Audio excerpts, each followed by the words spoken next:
what keeps you and your team awake at night? This is even for the next panel. What keeps us, well, you want me Think to, about it. want me to leave that? Leave that Oh, for yeah, later, I yeah, can tell you think what's going on. We're We're not exempt. Just the other one. Just because we're forward thinking doesn't mean we're not getting hit. Thanks, Deborah. If we could have our threats panel come forward. I'm just going to quickly introduce the moderator, Igor Kharkov, Vice President of Governance Risk Controls at Barclays. Just a quick story. I think it was 6 years ago, I was at Black Cat at the top of Caesar's Palace, having a drink, waiting for the Microsoft party to start. And someone comes up to me and starts speaking in my untrained ear a Russian accent. And my spider senses go up automatically because I was in the Army working with many in cybersecurity. Please come sit down. And a 6-year relationship kicked off that night after I realized a little bit more about him, got to meet his family, and just found out he's an overall really smart guy and just a great guy. So, Igor, it's your panel.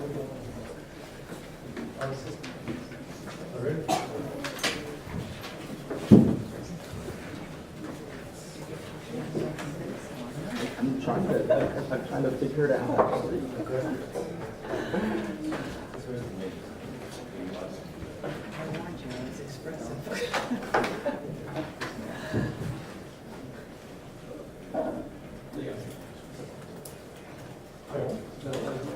Yes. Is that on?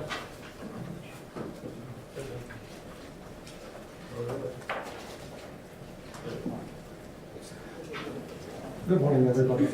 Thank you for joining this first point. Our panel is overview of global matrix threat matrix, and hopefully we're gonna give you a holistic image of what everybody, as an individual, company, or in country, facing every day. In terms of metrics, I would say we'll try to show you how deep the rabbit hole goes.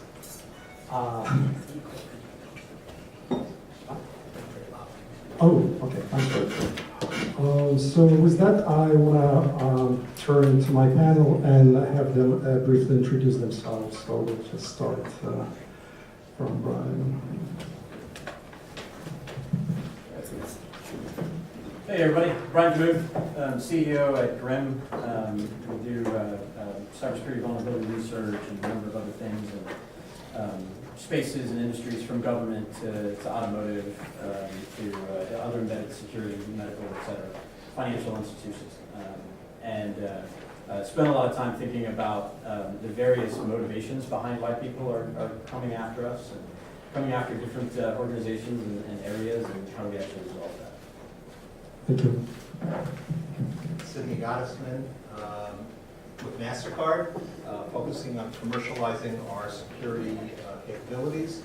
Prior to that, spent time running our quality assurance and implementation program, and also launched several of our digital products that are used with our financial institutions. Thank you. Kael, Group CTO with Symantec for our what we call our service provider organization, so mainly supporting ISPs and telcos. Margaret, MacAlpine. I'm one of the co-founders of Nordic Innovation Labs, which has a specialty as well in election security. We just came from DEFCON, the voting machine hacking village, which I'll be speaking on. Hi, my name is Dave Masson. I'm the country manager for Darktrace in Canada. We're a cybersecurity company, and my background is in risk management at the national security level, including cyber. I've seen cyber go from analog to digital since the COVID. Great. Я тоже бывший коллективный. We're all friends here, but let's not go there. Okay, so with introduction ready, right now I want to pose the first question. We all heard about artificial intelligence and other emerging and developing and disruptive technologies coming up. So if a panel would give their opinion on how those emerging technology influence in global threat matrix. And whoever gonna go first. Sidney, if you want to start. Thank you. Sure. So Mastercard's a scale business. We operate in 210 countries. We have millions of physical acceptance locations and virtually unlimited digital locations. We issue just under 2.5 billion cards and 75 billion transactions per year. And so we are, like Willie Sutton says, a big target because that's where the money is. And as a result, as John said earlier, security is really at the heart of our business. In terms of the threat matrix, so we look at it in two senses. There's the security of the actual payment transaction itself, and then we also have to look at the surrounding enterprise. In the physical, in the payment transaction mechanism itself, in the physical sense, the opportunities are declining. With EMV technology, this provides a high degree of cryptography to secure at present the transactions. It reduces the ability to counterfeit. So at the point of sale, physical threats are actually on the decline, although there's approximately 7 billion EMV cards out in the world, according to EMVCo, and there's still maybe 50% still untapped or not EMV, so there's still opportunities to attack the actual physical card in the mag strike. But that is clearly on the decline. With digital, there's whole new ranges of attack surfaces. So you have to extend not just the payment transaction itself, but everything that surrounds it. So we've extended EMV technology into the digital device, into the mobile device. And we've also introduced tokenization. So there's high degree of cryptography in the actual digitization of the card when you use Apple Pay or Mastercard. So those are all digitized with EMV technology. But we also have to worry about the actual, the broader arena. So aspects like taking over credentials. So we're concerned about digital identity, so we have to secure the enterprise. So at Mastercard, we have to defend not just the payment infrastructure, not only the payments, we also defend ourselves. I was asked to comment, we are subjected ourselves as an entity to over 100 million security events per year, 3 million phishing attempts per year. Only a fraction of a basis point actually are treated with, have to have manual intervention, this high degree of automation to protect ourselves, and fewer than that even require remediation. But the overwhelming statement is that we have to assume we're under attack at all times. Thank you so much, Sidney. Margaret, can you Certainly. comment on the actual threats we face? So elections face perhaps one of the most complex and difficult parameters of almost any industry in the world, which is basically why we need to return, de-automate. We don't want to go more into the future of elections. We actually want to go into the past. There was actually a very funny XKCD comic the other day that said software engineers are pretty much the only ones who say, please, please, please, do not use us for elections. We are stupid. So basically, we aren't just in the infancy of cyber threats, we're in the womb as far as elections are concerned. That's why all of the experts, frankly, are advocating a return to paper ballots that can end an addition of risk limiting audits, statistical audits after every race to protect and to check the results. So the other thing though is that elections are a multi-headed beast. People say, how would I interfere with an election? Well, that's a little bit like saying, how would I break down a car? Well, there's many, many ways. You could slash the tires, you could destroy the engine, you could smash the windows. So are you attacking the results? Are you attacking who can vote? Are you attacking how and when they vote? So one of the things that I think is the most in the news right now in terms of how the emerging threats, the emerging technologies and how they're influencing elections would be PsyOps and AI marketing. So basically with, I think there was an experiment done not too long ago where something like, what was it, $75 bought 18,000 votes in an uncontested race. So It's a good ROI. really great return on investment, and that's a matter of educating the voters. So I think we're vulnerable to foreign propaganda in a way we never have been in the past. And it's not something that's actually illegal. Like, how do you determine whether or not a Russian ad or a foreign ad changed how someone was going to vote? So that's just one way I would attack an election. But also there's the fact that our online voter registration databases are online. They can be attacked anywhere. In fact, 22 states found that they had been probed to believe that they were breached. What does it matter if you change the tabulation in the machine? If somebody can't get in the door, it has to cast a provisional ballot. By the way, New York State only includes 30% of provisional ballots, and threw a bunch of them out this year in this past election without notifying the voter. So within the polling period. So there's also, and then of course there's the tabulation machines, which is what is most famous, and that was what we addressed in the voting machine hacking village. Thank you so much. Brent, can you contribute to the conversation? Absolutely. So I think your original question was around how Emerging and disruptive technology affecting the global matrix. Yeah, so it's interesting, and the hacking the voting village that Mandy's talking about, so I just came from there as well. It's interesting that the threat is really the barrier to entry seems to be lower, right? Cyber kind of does that. It allows you that barrier of entry to be a lot lower. And then, interestingly enough, a lot of the technologies that are coming out around, artificial intelligence, machine learning, pick your buzzword for the various things that are out there. There's a number of things that are available to the common person, right? We don't just have to be a nation state or a large company to have access to some of these technologies. And there's a lot of work that's being done in the source and other places. And so you really have to look at it from that perspective, right? So like with messing with votes, well, there's bots that are out over the internet messing with people's perceptions, as Maggie pointed out. That applies to voting, that applies to a number of other things. There's technologies out there that are just making it easier for the attacker to spend more time. And so there's this thing we often say to customers and to partners and friends alike that you can't secure yourself. I know that's kind of the wet blanket statement to make, but you can't defend against all of it. You can do certain things to improve your security against it, but you can't really defend against it.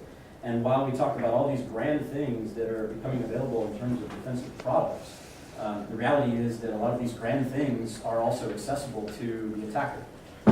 And we have more nation states that are moving up through the ranks in terms of the capability to, because of that barrier to entry being lower, that they can actually attack back using those things.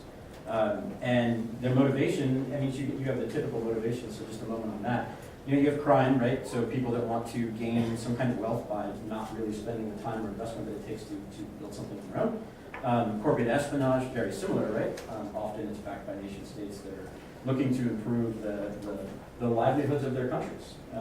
Maybe they have a good internal reason, but it's still the same.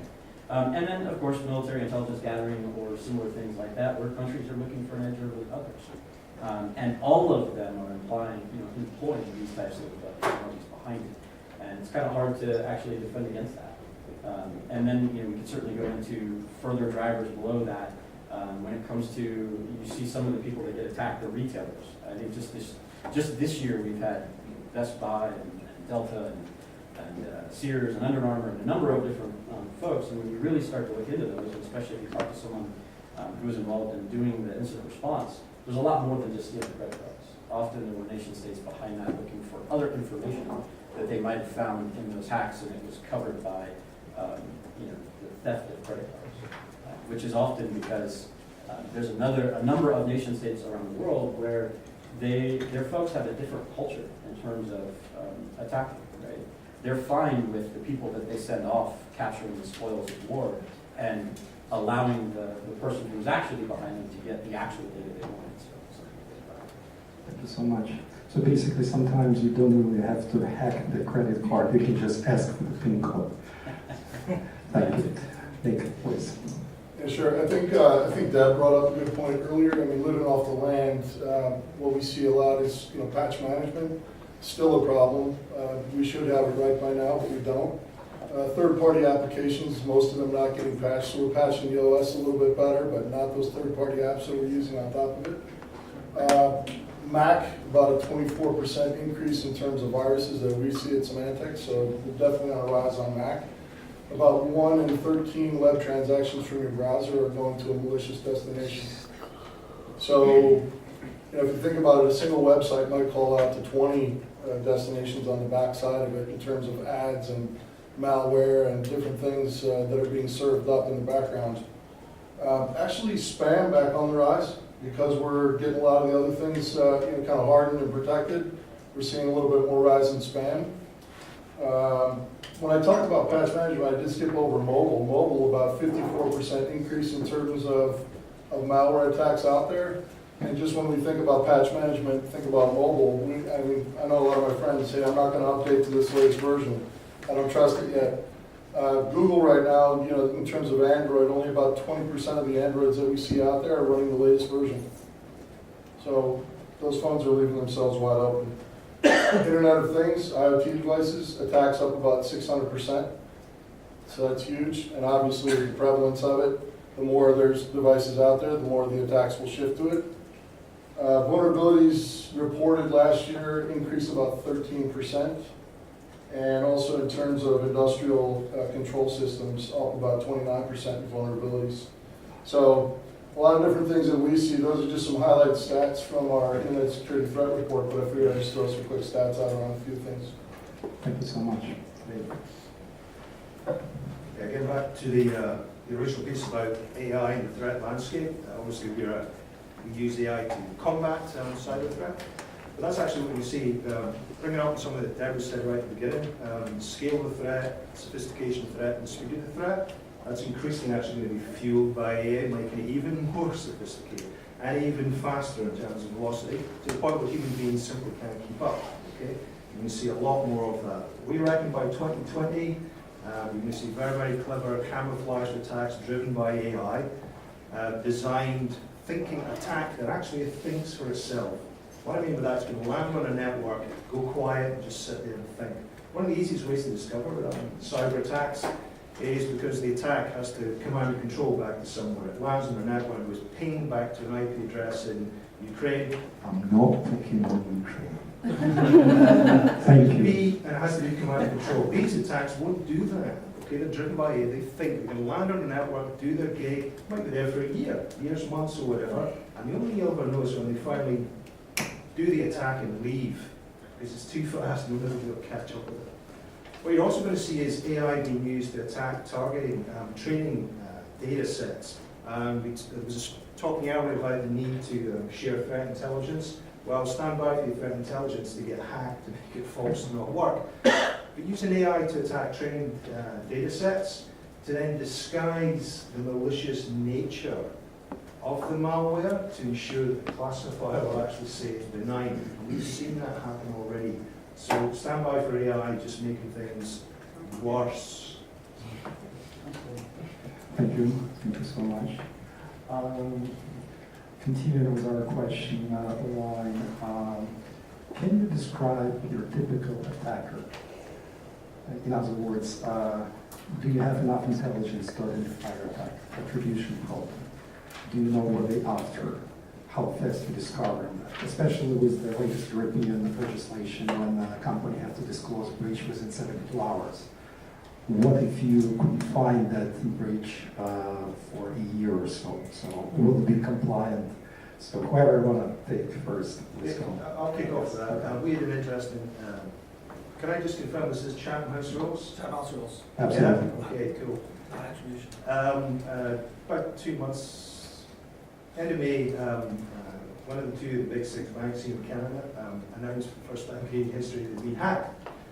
And curiously, the only reason they were able to announce that is because the bad guys rang him up, okay, and told them it was a bit of a strange attack, but that's how they knew it actually happened. I also thought it was interesting that they announced this on Monday morning after Friday the 25th of May when GDPR came in, so we get 70 hours to announce an attack. Just saying. There you go, that's what happened. Threat intelligence attribution, to be honest with you, if you're going to get involved in attribution, you're going to have to, you're going to need the wherewithal of nation states if you're going to do it correctly. You can have a good guess, a really good assessment, but the thing about attribution is when you want to know who did it, because you want to do something, legally or whatever, you want some return on what they've actually done to you, you've got to be able to do that accurately, okay? Because if you don't, all hell will break loose, okay, when it comes to that kind of thing. Michael Hayden was up in Canada last year, and he was at a talk with former deceased Dick Fadden, who went on to become National Security Advisor. And they were pointing out that in terms of attribution and who attacked you, and you want to get back at them, they were saying, look, nobody's going to protect you, okay? The feds aren't turned up, and I'm talking north of the border and south of the border. The police aren't turned up. Nobody's really turned up to help because they can't, all right? Or they've got better things to do. And the idea was, let's strap on our cyber irons and protect our property, right? You've got to be careful, because when you shoot back, one, if you're shooting back at the wrong person, all hell's going to break loose. But when you shoot back, you know why you're shooting back, based on hopefully the accurate information that you have. Let's hope your threat intelligence didn't get hacked in the way I described just a few seconds ago. And when you shoot back, the person you're shooting back at will interpret the reasons you're attacking in their way, not your way. And their response may not be what you thought it might be, okay? And in worse situations, you may find that some small company somewhere has inadvertently suddenly dictated US or Canadian foreign policy. I know where you go. Thank you. Anyone else? Yeah, well, Symantec is taking a little bit more offensive approach in some of these as well. So I don't know if you read, if any of you read the report that we did recently on some of the satellite attacks, but tracking some of the bad actors there. Kind of funny story, but they were doing a lot of testing of security product. The hackers were to see what attacks would work against products and what wouldn't. They just happened to be running Symantec endpoint protection on their PCs while they were doing some of this work. So we were able to see every move they made, from all the testing on their endpoint, basically of the data, every time they hit a package, and then all the steps they took beyond that. And so then we started working with the government and law enforcement to go after these bad actors. We've done this a couple of times when we saw Stuxnet come out. You know, we had actually kind of implanted ourselves in the middle of some of these situations, put, you know, different honeypots or different systems out there for them to attack. But in this case, tracking some of the satellite attackers of recent. Thank you.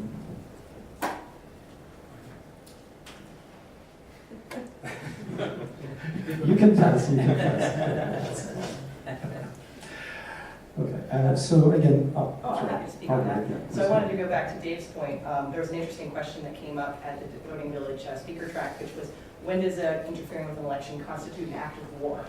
And that's an interesting question because, again, attribution. How do you even know that the country that you think messed with your election, if you can determine that they did it, is the one that did it?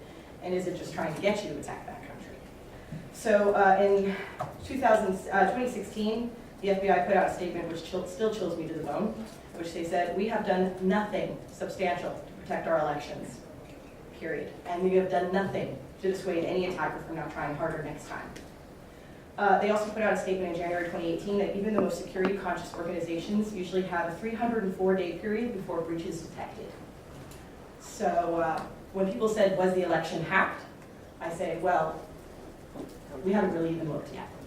We wouldn't even necessarily detect it within a year. So those statements are unfounded, that we have or have not been. So then the question would be, who would attack us, right? So the obvious one, the famous one, would be foreign actors. And then we go back to Dave's point. Is it Russia, North Korea, Iran? Or is it one of those other three trying to pin it on one of those other three? Which is scary, because what are you going to do in response? Are you going to hack their election? Are you going to bomb them? Are you going to take out their electricity network? What is a proportional response, if you even have it right? There's also many ways to attack an election as a foreign adversary. You may not even care who wins. You might just want to sow discord and chaos. Then there's the other actor, which is the next that comes to mind, which is the domestic partisan actors. I want XYZ candidate to win. Sure.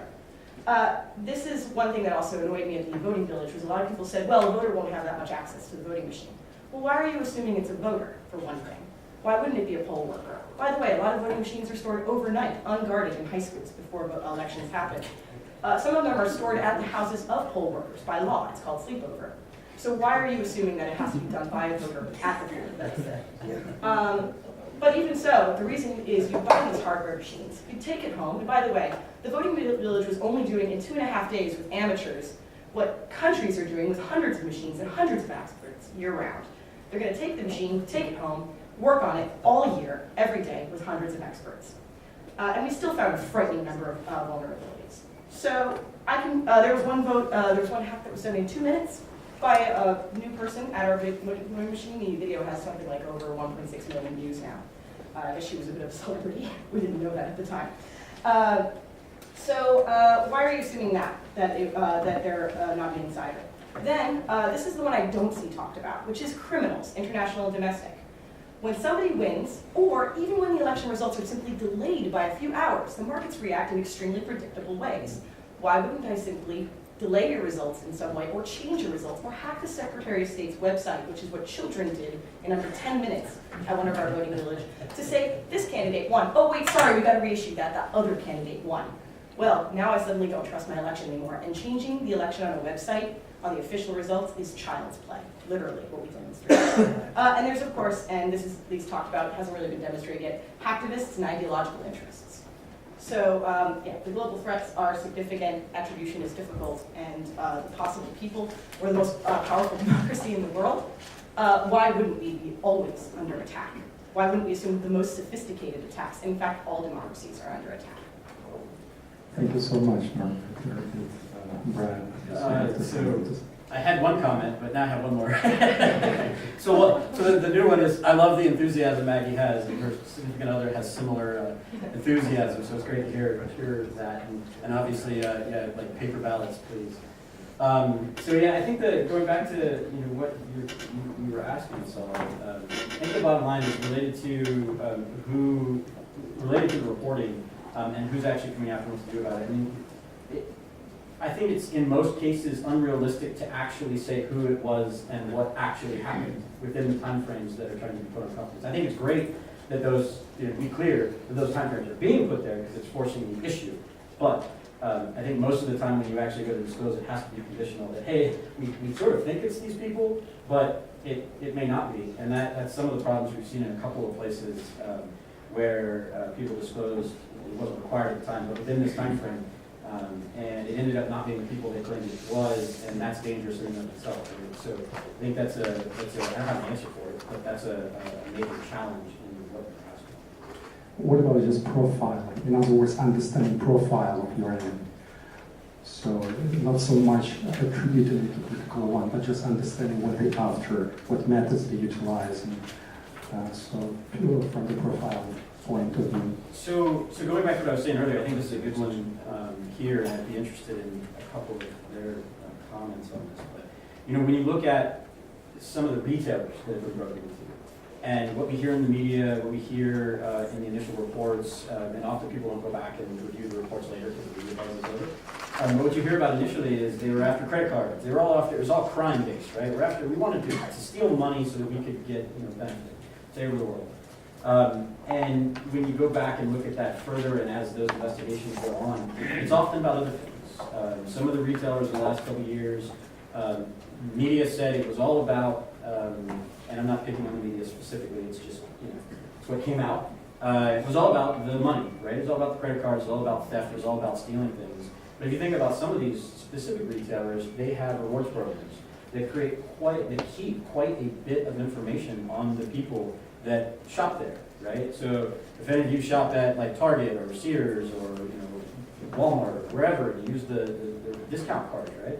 They're collecting information related to all the things you're buying and your trends and what you're doing. And as your trends change, for instance, maybe somebody bought pregnancy tests or stretch cream or some other thing or prophylactics or whatever, right? Imagine if a foreign power had information related to that, and that information was outside of your public profile and outside of what you have told the world you're all about. For instance, let's say you're a man and you're married, and they know that you're not having any more kids for whatever reason, because foreign intelligence intelligence powers in the world have that kind of access.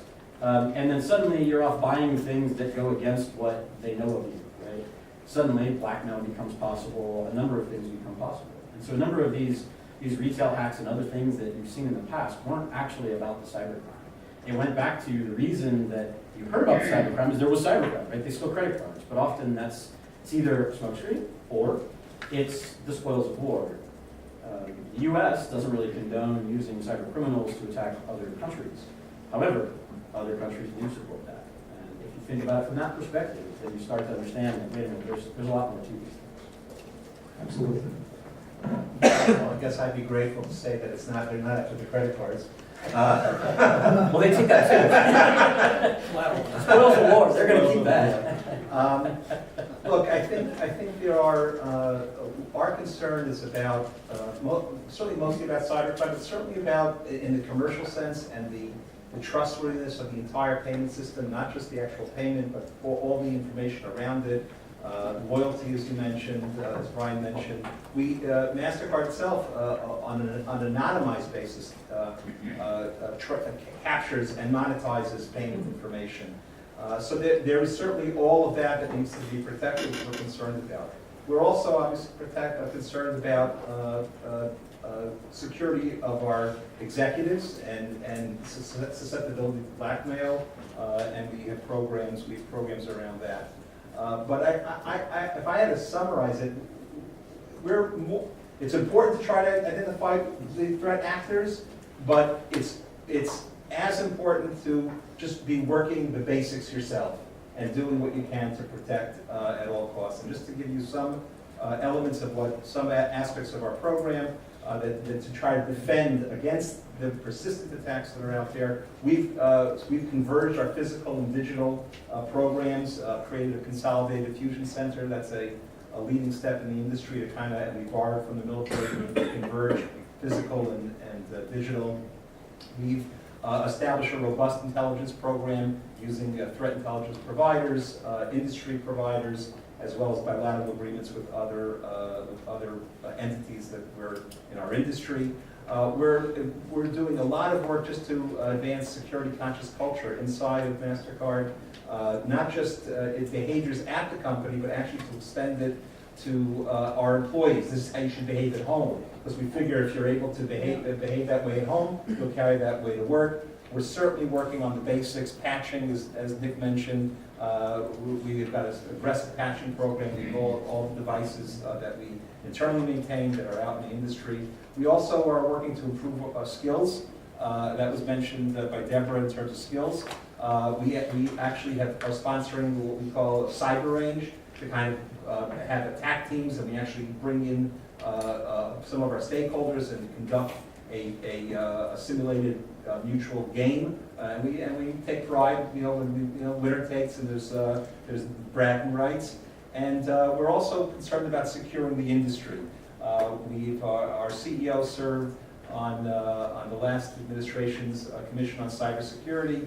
As a graphical for that, we're a founding member of the Cyber Readiness Institute, which is really a not-for-profit effort to be promoting cybersecurity in small business and middle business, small and emerging markets, and we're also advising or involved with securing critical infrastructure in the United States. Thank you so much. Thanks, Dave.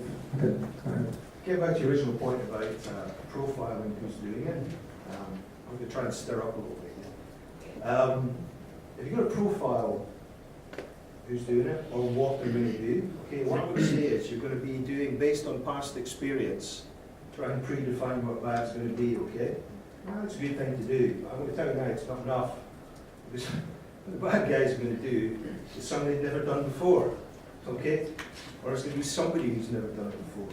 Or somebody's going to use artificial intelligence to look at what they did before and be damn sure they don't do it next time so they don't get seen, okay? So profiling is only going to help you up to a point.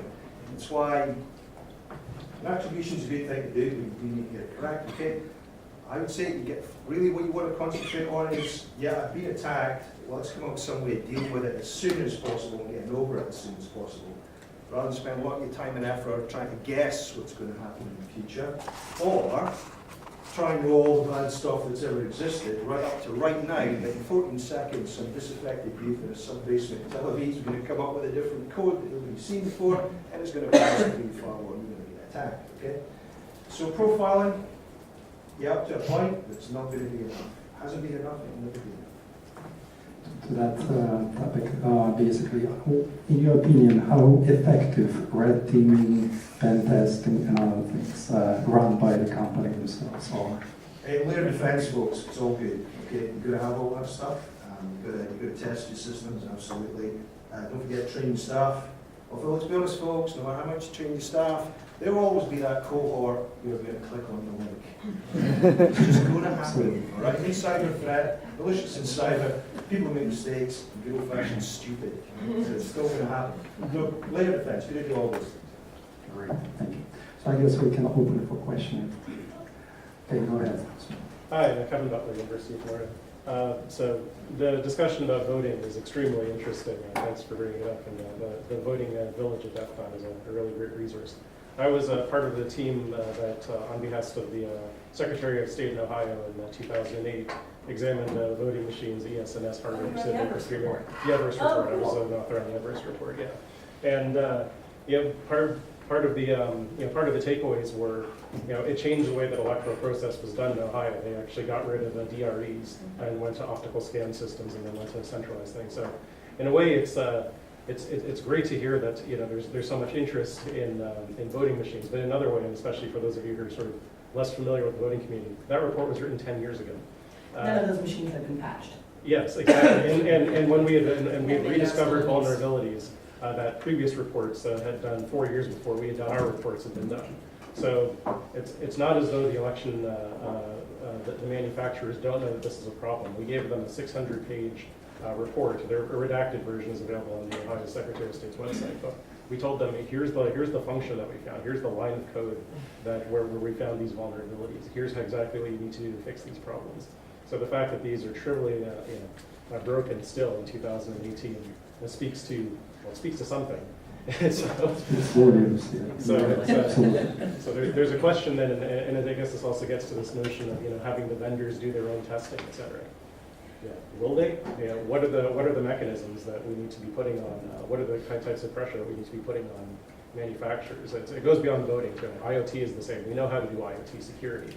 There's nothing hard about it. Deploying TLS in an IoT device. The thing is that manufacturers aren't doing it for a variety of reasons. So what kinds of I think voting is more important, so maybe we focus on that. What do we actually do in order to, what kind of levers of pressure can we put on to ensure that these are being made in a safe fashion? Well, just quickly, thank you for working on the Everest report. It's been 10 years. None of the machines that were addressed in the Everest report have been patched by their vendors, as I said. None of them. We found 2013 SSL certificates in the people machines that we were testing in the voting machine hacking villages were used up to 2016, I believe. Let's see. Oh yeah, the fact that they have SSL certificates in them should be very worrisome. And I would say also that in terms of the vendors, I'll say two things. That's why risk limiting audits and paper ballots are being recommended by experts. If we can't count on the machines, we should at least check the results statistically with an artifact of the voter's intent. And I would also say that far from being interested in many cases in patching these things, Heartland Civic actually sued the county in Texas for asking for higher security measures. So that's how we feel about vendors at the moment, but ostensibly some of them are trying. I haven't seen evidence, but I'll give them the benefit of the doubt. Thank you so much. Go ahead. So, Chris Block from the Gates Foundation. So moving on from that very terrifying conversation about elections, I do have a question for Nick and our colleague from Symantec and the rest of the panel too. You talked about the patch problems and the fact that the users of mobile phones often don't upgrade their phones or upgrade their patches. I'm thinking particularly about the vulnerable populations in developing and emerging market countries who are not just not updating their phones, they're using copies of operating systems. Now we can debate whether they should be using copies or not, but the question is large numbers of people do in these countries use these types of phones, and so what can the security community offer those populations? Yeah, on bootleg OSs, I'm not sure. It's kind of fun. There are a lot of things. I mean, Symantec, both from a selfish reason and also to try to protect the community, we put some things out there for free. So there are some products on the consumer side for free that they could go download. And the nice part for us is what that's doing is also feeding telemetry data back. so we get a little bit more info. Some of the stats that I'm throwing out here about the threat landscape and things that are going on, but there's a lot of products for free, I would say. That's the best way to go.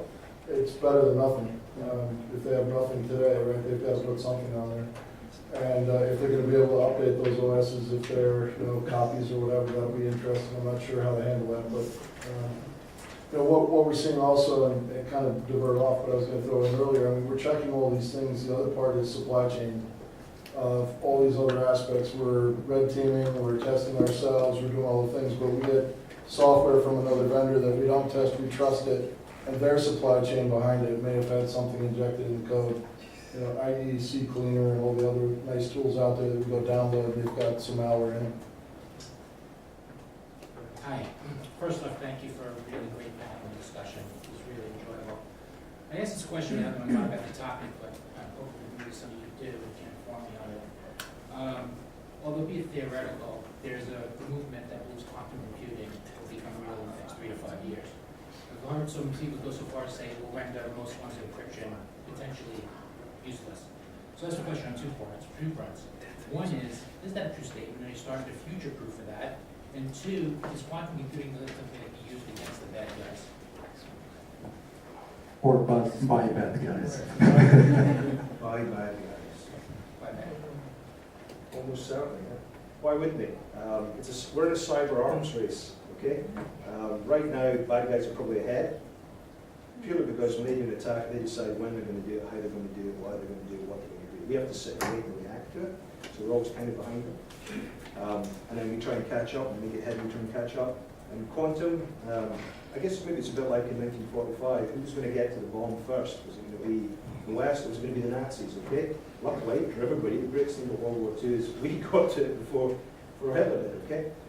But quantum computing, when it comes out, yes, it's probably going to make cryptology a bit of an issue.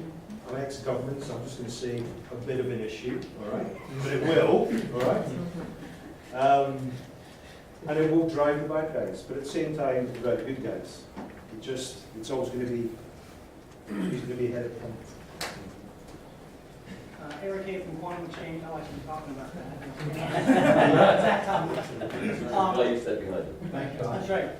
So with respect to the voting, I think what strikes me is that we have this assumption that computerized voting polling stations are better.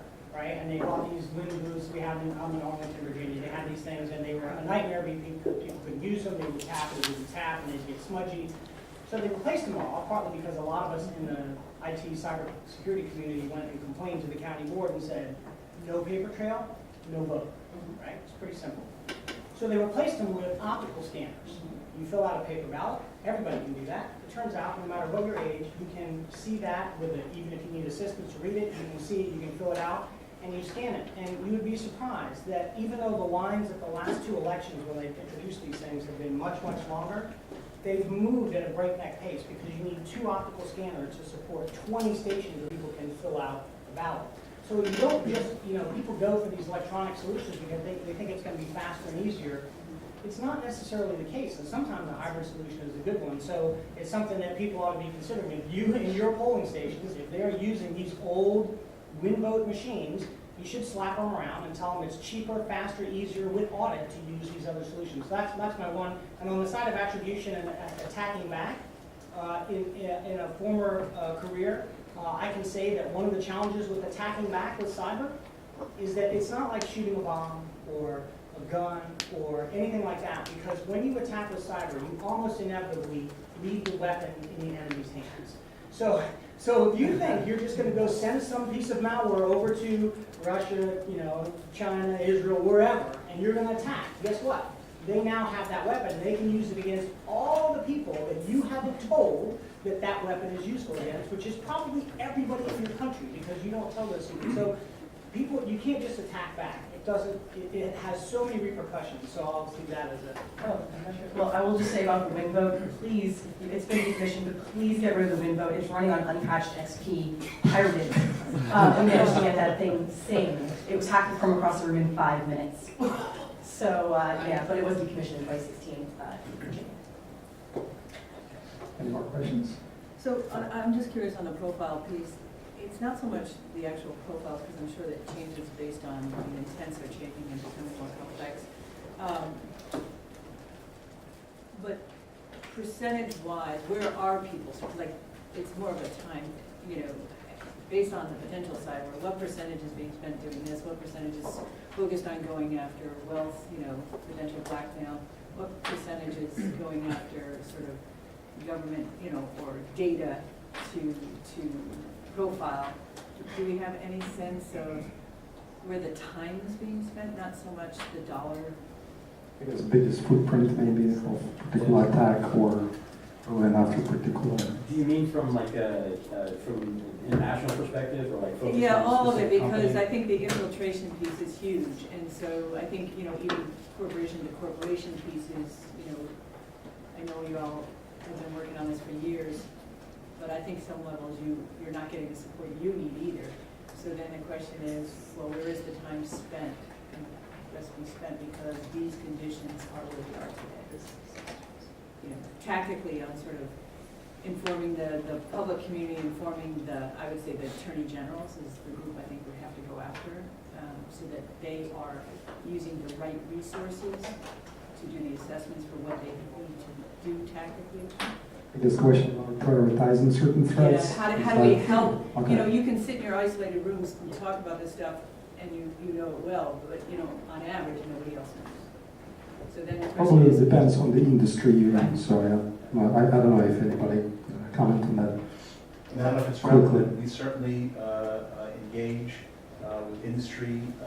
The FSI stack would be one case where we participate with. As I mentioned, we have bilateral agreements with partners of either other issuing banks or people, or at least in our business, bilateral agreements. And if we have actual threat, we engage law enforcement. You? The other thing, one last thing real quick is, a good book, it's called America the Vulnerable. If you guys haven't read it, go check it out. But one of the things they talk about in there, and back to the encryption point, but they talked about China hacking the US government in 2008. We didn't encrypt the data that was at rest, but before China took it out of our firewalls, they encrypted the data and then snuck it out. So encryption might become irrelevant, but let's use it for now to protect data while it's sitting around. I mean, they encrypted to sneak it out because our firewall is open for some of those types of encryption to let it outbound, but we didn't encrypt it while it was at rest. So just one more step, and we would have had that data protected good and day. Okay, last question. Let's in terms of getting back to elections, you talked about existing voting machines and not patched, but there is a whole advocacy community looking at increasing voting access and doing it via mobile, via online, and particularly to increase voter participation. Now, this seems to be diametrically opposed. Is it possible to set up a secure system? If so, how? And is the security community at all in touch with the advocacy community? No, it's not possible to use a safe online voting system. Your question actually might be addressed at the later panel. We're going to talk about defense and other policy and other things. So we're actually talking about threats, existing threats. So. Yeah, what time we're going to right now? Okay, so we're going to go into break, 15 minutes break. Thank you so much.